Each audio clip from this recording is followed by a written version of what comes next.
ইফতারির আগে যে দোয়া ওইটা আল্লাহ ফিরায় না। ইফতারি করার আগ মুহূর্তে আমরা যে পেঁয়াজু, আলুর চপ, বেগুনি, হ্যাঁ এগুলো খান আপনারা? রুয়াবজা শরবত খান নাকি?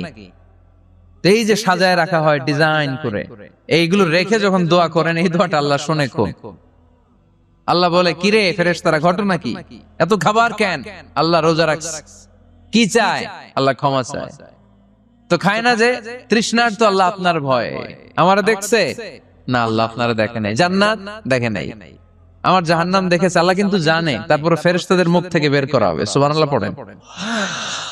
আমার জাহান্নাম দেখেছি কিনা বলো। ফেরেশতারা বলে না, জাহান্নাম দেখে নাই। আমার জান্নাত দেখেছে কিনা বলো, জান্নাতও দেখে নাই। কিছুই দেখে নাই, আপনারও দেখে নাই। আল্লাহ এবার খুশি হয়ে যাবে। আমার খুশির জন্য আমার ভয়ে তৃষ্ণার্ত ক্ষুধার্ত সামনে খাবার হাত বাড়ালেই খেতে পারে, গ্লাসটা তুললেই পান করতে পারে, আমার ভয়ে খায় না। আমার ক্ষমা চায়, আমার কাছে ক্ষমা প্রার্থনা করে। এখন আমার বান্দা যা দোয়া করবে, বান্দার সব দোয়া আমি কবুল করে নেব। আল্লাহর ভালোবাসা সফট কর্নার খুব গ্রো করে। যোগ্য যে কূপ মারতে হবে, ঠিক কিনা? সময় মতো কাজ করতে হবে। সময়ের 1 ফোঁট, অসময়ের 10 ফোঁট। সময় মতো 1 ফোঁটা দিলে যেই লাভ, অসময়ে 10 ফোঁটা দিলে ওই লাভ হবে না। সময় মতো কাজ করতে হবে। ইফতারের আগ মুহূর্তে দোয়া করবেন। আমি আর ম্যাগি, স্বাদ ও ভালোবাসা দারুণ জুটি। From Nestle. বাইনাল আযানি ওয়াল ইকামা, আল্লাহর হাবিব সাল্লাল্লাহু আলাইহি ওয়াসাল্লাম বললেন, আদ-দুআউ লা ইউরাদ্দু বাইনাল আযানি ওয়াল ইকামা। আযান এবং ইকামতের মাঝখানে দোয়া করলে ওই দোয়া আল্লাহ কখনো ফিরিয়ে দেয় না। জোহরের আযান হইছে, সুন্নাত নামাজ পড়ে বসে আছেন, মুয়াজ্জিন সাহেব আসে না, ইমাম সাহেবও বের হয় না। এই সময়টা অনেকে কিছুই করে না, ঘড়ির দিকে তাকায় থাকে, মোবাইল টিপে, পাশের লোকের সাথে কথা বলে। কিন্তু এটা যে it's a very high time to make দোয়া, এটা যে দোয়া করার সবচেয়ে দামি সময়, এটা অনেকে টেরই পায় না। আযান ইকামতের মাঝখানে সময় পেলে কি করবেন? লিস্ট করবেন কি কি লাগবে। আল্লাহ আমার টাকা লাগবে, আল্লাহ আমার পয়সা লাগবে, আল্লাহ আমার স্বাস্থ্য খারাপ, সুস্থতা লাগবে, আল্লাহ আমার ছেলে নাই, ছেলে লাগবে, আল্লাহ আমার মেয়ে নাই, মেয়ে লাগবে, আল্লাহ আগামী ইলেকশনে আমি দাঁড়াইতে চাই, আমার তুমি চেয়ারম্যান বানাই দিও। এগুলো লিখবেন। সুপার শপে গেলে কিন্তু আমরা লিস্ট করি, চাল লাগবে, ডাল লাগবে, রসুন লাগবে, পেঁয়াজ লাগবে, করি না লিস্ট? দেখেন দুনিয়ার জন্য কত কনশাস আমরা, কত সচেতন। কিন্তু আল্লাহর কাছে কি চাওয়া লাগবে ওইটা নিয়ে টেনশন নাই। লিস্ট করবেন আর চাবেন।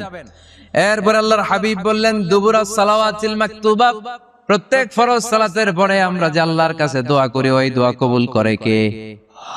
তাসবিহ পড়বেন আগে, এরপরে দোয়া। ওইটা আমাদের দেশে যেটা, ওইটা না। আসসালামু আলাইকুম ওয়া রাহমাতুল্লাহ, আসসালামু আলাইকুম ওয়া রাহমাতুল্লাহ, আল্লাহুম্মা আমিন ইয়া আরহামার রাহিমিন।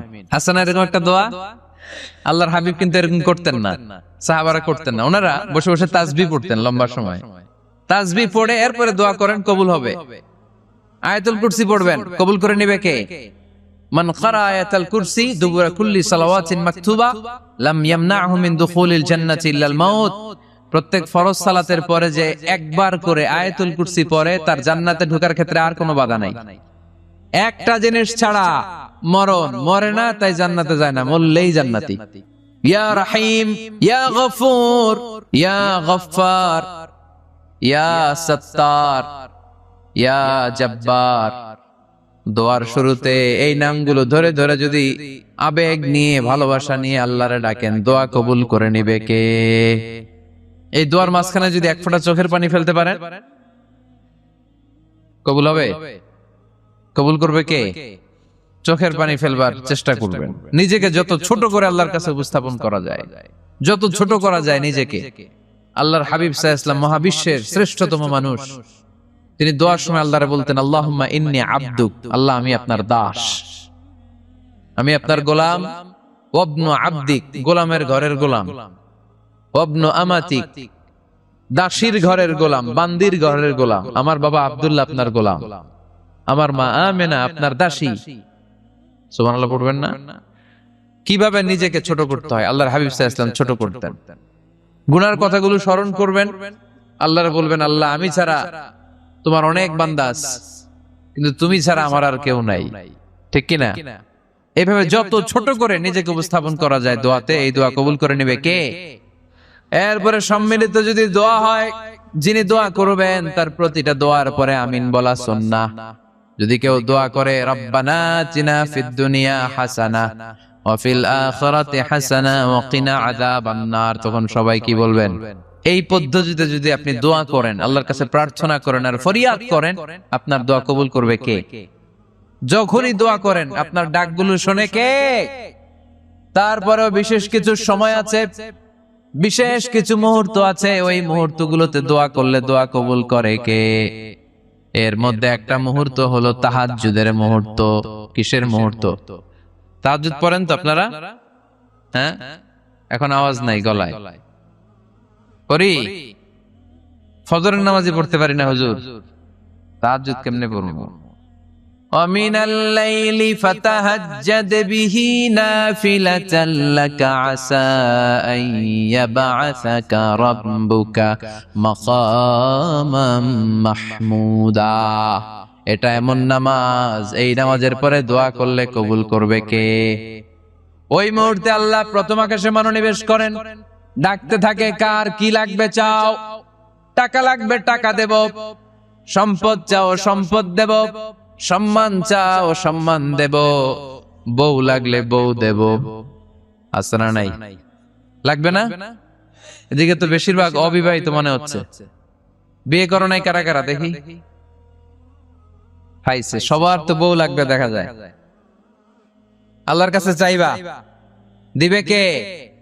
দেয়ার মালিক কে? মনের বাসনা পূরণ করে কে? ওই আল্লাহর কাছে যেন আমরা চাই। বিয়ের কথা শুনলে সব সজাগ, আর গমে ধরে না। এখন সজাগ জাতি, চাইতে হয়। যুবক ভাইরা চাইতে হবে আল্লাহর কাছে, নেককার স্ত্রী চাইতে হয়, নেককার সন্তান চাইতে হয়। তাহাজ্জুদের সালাতে যেন আল্লাহর আমরা বলতে পারি, আল্লাহ এমন জীবন সঙ্গিনী দাও, রূপবতী, গুণবতী, নেককার, যার সাথে দুনিয়াতেও থাকবো জান্নাতেও থাকবো, ঠিক কিনা? এই দাম্পত্য জীবন কি শুধু দুনিয়ায়? আমার স্ত্রী আমার সাথে জান্নাতে যাক, আমি চাই কি চাই না? মুমিনরা দুনিয়াতেও একসাথে জান্নাতেও একসাথে, ঠিক কিনা? তাহাজ্জুদের দোয়া আল্লাহ ফিরায় না। এরপর আল্লাহর হাবিব বললেন বৃষ্টির নিচে দাঁড়িয়ে দোয়া করো। বৃষ্টি যখন পড়ে বৃষ্টির নিচে দাঁড়িয়ে আপনি দোয়া করবেন, দোয়া কবুল করবে কে? আবার নামাজের মধ্যে 3 জায়গায় দোয়া কবুল হয়। নামাজের শুরুতে, সেজদায় পড়ে, সালাম ফিরানোর